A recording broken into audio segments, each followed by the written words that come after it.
the UN Secretary General there, Antonio Guterres. Well, because of COVID restrictions now lifted, it's the first time the UN General Assembly are meeting in person for 3 years. And as Antonio Guterres just pointed out, not only are leaders confronting the weakened world economy, but also the war in Ukraine and its effects on the world food supply. In a moment, we'll be speaking with Arise News chief correspondent John Cookson. But first, this is his report on what's at stake in New York. In-person general debate. Presidents and prime ministers are converging on New York, many of them direct from London, where the diplomacy got underway on the sidelines of the Queen's funeral. This is arguably the most important General Assembly in decades, with leaders faced with tackling conflict and the impact of climate change, not least in Pakistan, where floodwaters are receding, but millions have lost their homes, and where diseases like malaria and dengue fever are claiming many lives. At the New York summit, developing nations will press more powerful ones not to ignore Pakistan's plight. Inevitably, Ukraine is likely to take center stage as more evidence emerges of possible Russian war crimes carried out in newly liberated towns like Izium. A gravesite containing hundreds of remains was discovered last week in a forest on the northern outskirts of the town, and investigators are exhuming the bodies to start the grim job of identification. Ukraine's President Zelensky will deliver a pre-recorded video address to the General Assembly when he's sure to ask world leaders for continued support in terms of military hardware and aid. He'll also call for more UN resolutions condemning Russian action. Britain's new Prime Minister Liz Truss will help galvanise international support for Kiev. She's already pledged Britain will contribute the equivalent of $3 billion to Ukraine's military campaign next year. But whatever is decided in New York, it will come too late for thousands of Ukrainians with no heat and no power.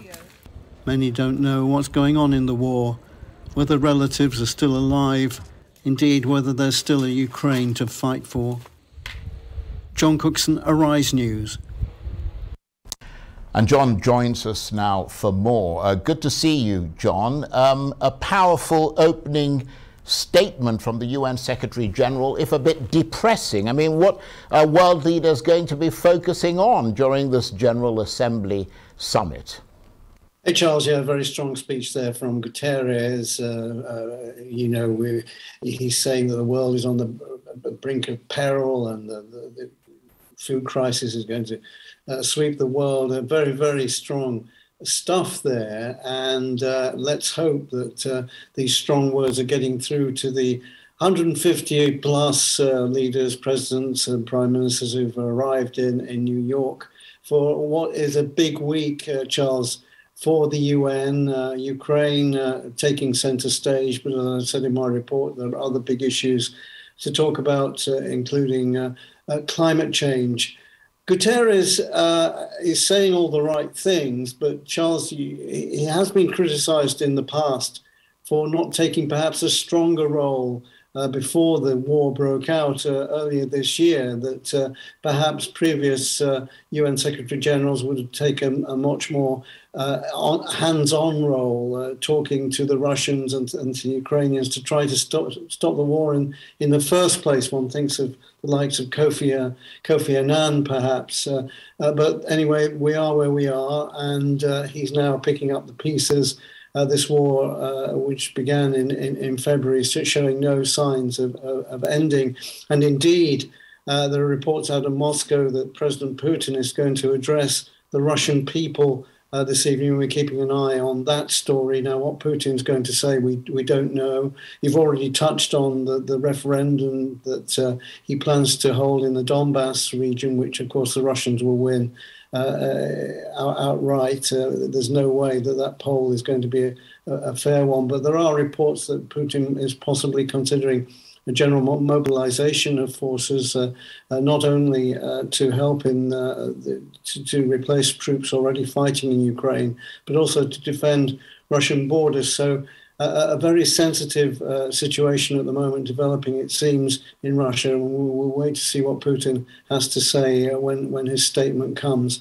But of course, he's not in New York, Charles. That's the other point to make. Nor is President Xi of China, two key players, of course, on the world stage. And it would have been a great help for President Putin and President Xi to be in that audience as the UN Assembly gets underway. The 77th meeting of the UN Assembly, some big issues, and as I say, it's a big week in New York. Charles. So basically, John, not much of any real diplomatic progress on the issue of Ukraine at the UN. Vladimir Zelensky due to address the General Assembly via video link, but nothing is likely to change, is it? Because, of course, Russia is a permanent member of the Security Council and has veto power. Yeah, but just remind ourselves that this is a General Assembly meeting.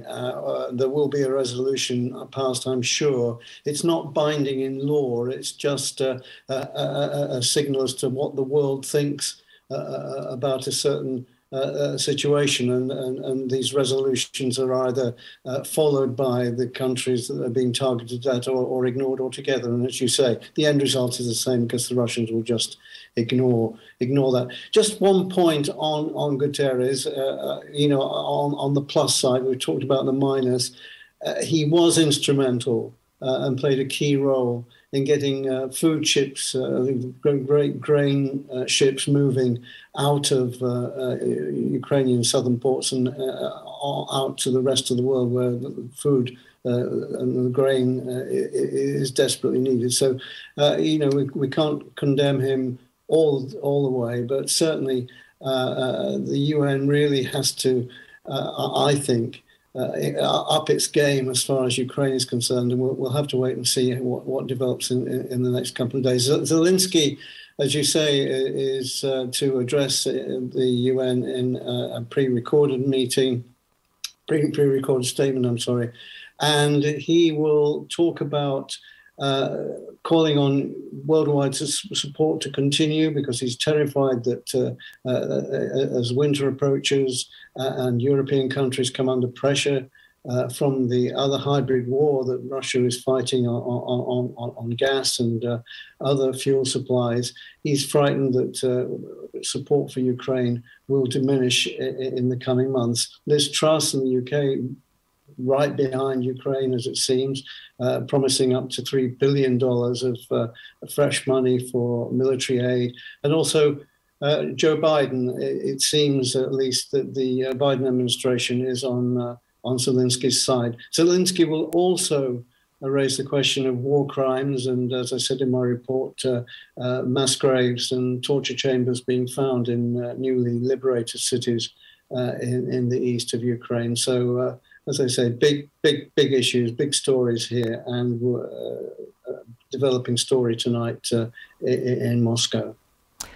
And John, briefly, you mentioned the food crisis. I understand that the US Secretary of State Antony Blinken will host a summit on the global food situation. A lot of countries, especially European nations, expected to make pledges to fund more food assistance to really urgent cases such as Somalia. What can you tell us about that? We've got less than a minute. Yes, well, the situation in the Horn of Africa and East Africa is absolutely desperate, and also in parts of North Africa too. Grain is urgently needed in these areas where people are facing starvation. We have had pledges from European nations that they will support and also finance the shipments, but again, a lot of promises sometimes never are fulfilled by some European nations. So we'll have to see how things work out in the coming weeks. John, thanks very much indeed. John Cookson, Arise chief correspondent, with his analysis of the United Nations General Assembly meeting, which is beginning in